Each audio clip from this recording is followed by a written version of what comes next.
Well, today's video is all about the licking branch. What is a licking branch? How do the deer use it? When should you use it for trail cameras and hunting purposes? What time of year? Where should you place them? That's all in today's video.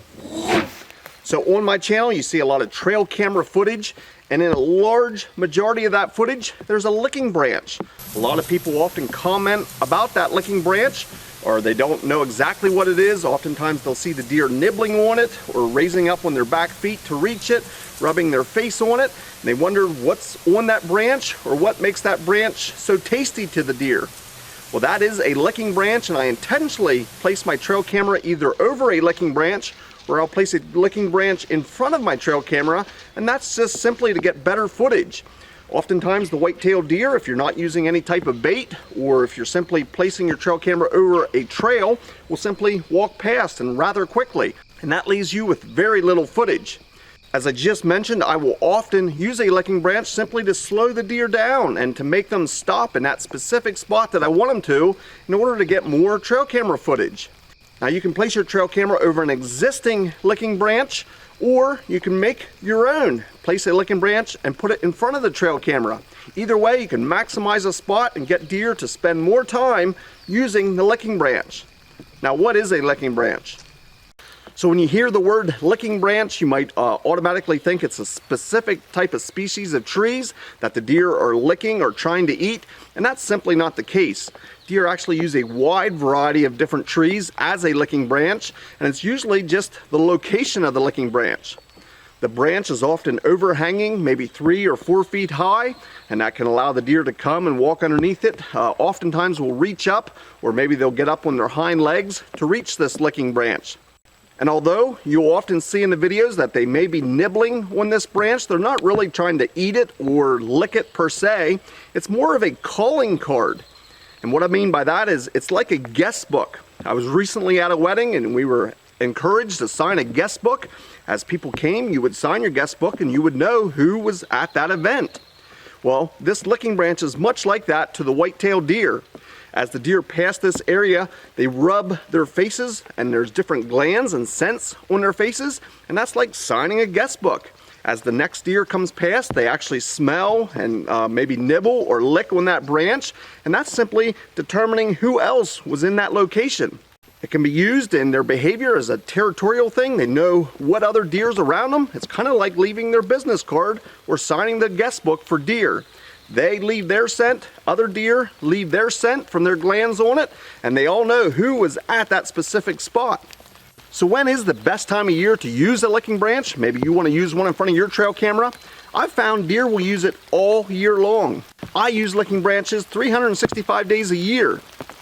Now there's certain times of year, especially in the fall in my area, like October, right after the deer shed their velvet, it seems the activity increases, but by no means is that the only time of the year that they use the licking branch. Like I said, I found they will use it all year long, and I have video proof of the deer using it all year long. So now maybe you're interested in using a licking branch for yourself. How would you go about starting a licking branch and actually getting the deer to use it? Let's get into that next. So here's an old licking branch, and you can see it's a cedar and it's all dried up and all the needles are dead on it, but they're actually still holding, and that's one of the reasons I use cedar. But this location is a place where I have had different cedar branches for a long time, in fact many years. If you look back through some of my footage, both hunting footage, I hunt right close to here, and this is another great use of a licking branch. You can place it within 10-15 yards of your stand. If a deer happens to come past, many times they'll stop by and visit that, giving you a shot opportunity. Now this spot never had a branch here before, and I simply created this spot several years ago by zip tying or wiring up these branches.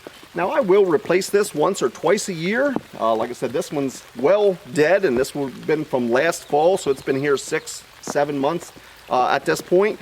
You can trade them out every so often. Just remember, as you're removing this and placing a fresh branch there, you are removing any of the scent or calling cards that would have been there, and it's kind of like you're starting over from scratch.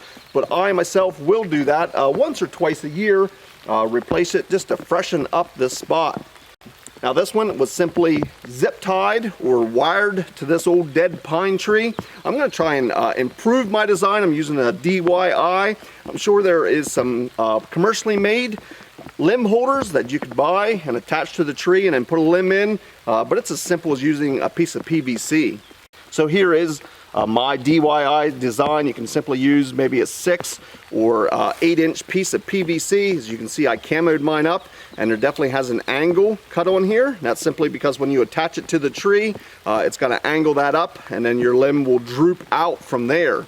Drilled a couple of holes in there, one to attach it to the tree and another to screw my branch into after I place it in. Let me put this on the tree and see how it works out.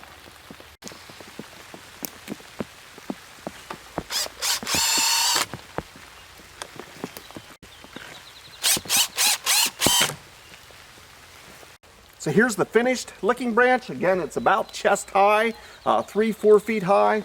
That PVC made it real nice. Now I can change out my licking branches. When I do want to freshen this area up, I can simply take out the screws that are holding the branch into that PVC, and allows me to put in a fresh licking branch a couple of times a year.